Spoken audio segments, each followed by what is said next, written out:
نواز شریف کی آواز اب ٹی وی پر دکھانے کی ضرورت بھی نہیں ہے.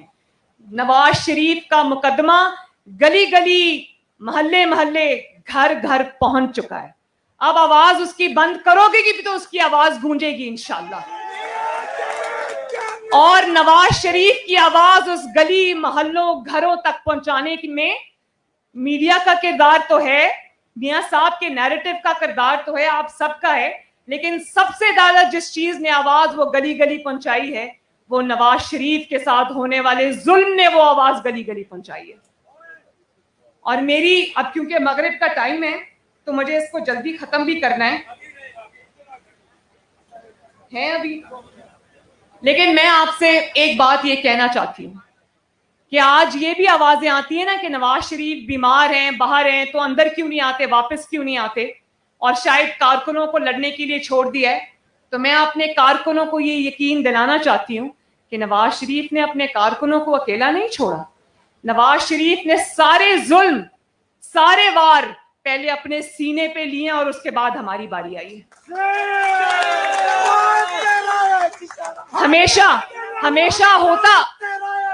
ہمیشہ ہوتا یہ کہ کارکن جب قربانی دینے کا ٹائم آتا ہے تو لوگ کنٹینر میں چھپ جاتے ہیں اور کارکنوں کو، نہتے کارکنوں کو آگے کر دیتے ہیں. اس دفعہ یہ ہوا کہ نواز شریف نے سارے وار پہلے اپنے سینے پہ سہے. نواز شریف نے 70 سال کی عمر میں، نواز شریف نے اس بیماری کے حال میں، ایک دفعہ نواز شریف کو اڈیالہ جیل میں ہارٹ اٹیک ہوا اور ایک دفعہ نیب کی کسٹڈی میں ہوا. وہ سب نواز شریف نے پہلے اپنے اوپر سہا اور اس کے بعد اس نے کارکنوں کو آواز دی. اور آج بھی انہوں نے جب آواز دی ہے تو انہوں نے یہ نہیں کیا کہ وہ لندن میں بیٹھے، انہوں نے اپنی بیٹی کو، اپنی نہتی بیٹی کو کارکنوں کی صف میں پہلے کھڑا کیا.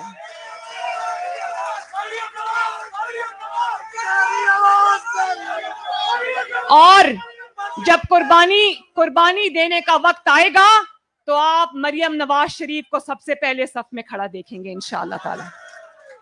نواز شریف ایک مشرقی والد ہیں، وہ ایک مشرقی والد ہیں، بہت محبت کرنے والے شفیق والد ہیں، اور اپنی بیٹی کے لیے وہ اوور پروٹیکٹیو ہیں. لیکن وہ اس آدمی کا آپ جذبہ دیکھیں، اس انسان کا جذبہ دیکھیں کہ جس کو ذرا سی آہٹ پہ ہوتا تھا کہ مجھے گرفتار نہ کر لیں، کہیں بیٹی کو کوئی گرفتار نہ کر لے، انہوں نے مجھے فون کر کے کہا کہ بیٹی اپنا بیگ تیار کرو، اگر گرفتار ہو تو سینہ تان کے جانا اور گھبرانا نہیں، کیونکہ جب اس طرح کے ہتھ کنڈوں پہ یہ اتر آتے تو اس کا مطلب ہے کہ حکومت کے دن تھوڑے ہیں.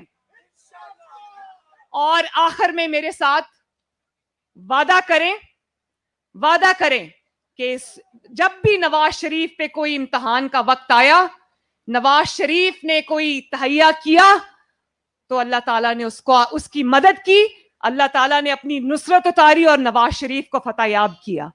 تو انشاءاللہ تعالیٰ آج آپ کا جذبہ دیکھ کے مجھے یہ یقین ہو گیا ہے کہ یہ تحریک اللہ کے فضل و کرم سے کامیاب ہو چکی ہے.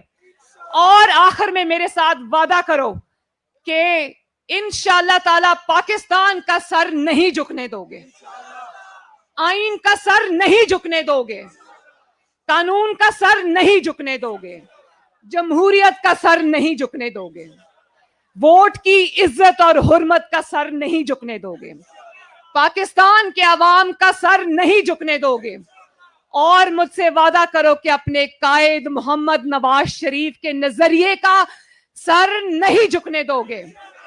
اور وعدہ کرو کہ پی ڈی ایم اور یہ جو اب موومنٹ چل رہی ہے اس کے اندر شانہ بشانہ اپنے قائد کے، اپنی بہن کے، اپنی بیٹی کے پورے جذبے اور تیاری کے ساتھ شریک ہوگے انشاءاللہ. اور جو پاکستان کے عوام نے، ایک منٹ بیٹا، پاکستان کے عوام نے جو پی ڈی ایم سے، جو نواز شریف سے، جو مسلم لیگ نون سے اپنی امیدیں وابستہ کر لی ہیں، ان امیدوں کو ٹوٹنے نہیں دو گے. ایک جو بھی آج آپ اٹھا کے دیکھ لیں، چاہے وہ کاروباری ہو اس کی امیدیں ہیں، یا وہ ریڑی والا ہو، یا وہ تاجر ہو، یا وہ میڈیا پہ ظلم ہو رہا ہو، یا کوئی جج ہے جس کو نشانہ بنایا ہو، یا کوئی بھی ہے، وعدہ کرو کہ ان کی امیدیں جو نواز شریف سے وابستہ ان کو ٹوٹنے نہیں دو گے. وعدہ کرتے ہو؟ اللہ تعالیٰ آپ سب کا حامی و ناصر ہو. پاکستان زندہ باد. پارلیمنٹیرینز مسلم لیگ نون کا ایک ایک پارلیمنٹیرین, ایم این اے, ایم پی اے, سینیٹر, ٹکٹ ہولڈر زندہ باد. شہباز شریف زندہ باد. حمزہ شہباز زندہ باد. اور آخر میں